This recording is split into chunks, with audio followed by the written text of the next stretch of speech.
सेहूनी क़यादत ने हमास के आगे घुटने टेक दिए।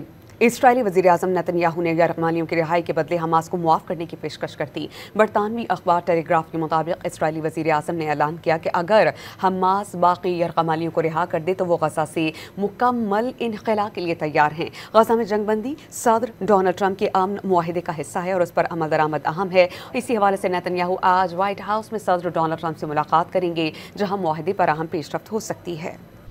सेहूनी क़यादत ने हमास के आगे घुटने टेक दिए हैं। इसराइली वज़ीर आज़म नेतन्याहू ने यरगमालियों की रिहाई के बदले हमास को मुआफ़ करने की पेशकश कर दी। बरतानवी अखबार टेलीग्राफ के मुताबिक इसराइली वज़ीर आज़म नेतन्याहू ने ऐलान किया कि अगर हमास बाकी यरगमालियों को रिहा कर दे तो वह गज़ा से मुकम्मल इनख़ला के लिए तैयार हैं।